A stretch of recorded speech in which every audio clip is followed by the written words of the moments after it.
Je ovo katastrofa. Zašto?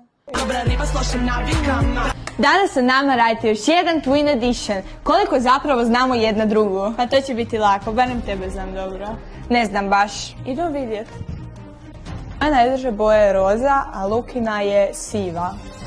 Moja omiljena boja je roza, a Lunina je siva. Moja najdraža životinja je svinja, a Lukina je kokoš. Moja omiljena životinja je svinja, a Lunina je kokoš. Moje omiljeno doba je zima, a Lunino je...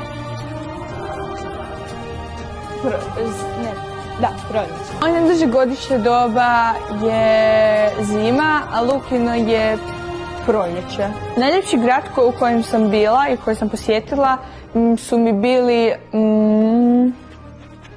Azure su mi bili najljepši. A mislim da su Luki Bahami. I kao što smo obećale u prethodnom videu, koji možete otići pogledat, koliko zapravo pasa imamo i da ćemo pozdraviti osobu koja pogodi, jedan čovjek je pogodio. A to je Lukas Vuković. Tako je. Bravo, Lukas!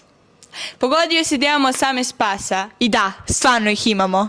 A sada, ko pogodi koliko imamo mačaka, on će dobiti u sljedećem videu pozdrav. A u ovom videu pozdravljamo Lukasa.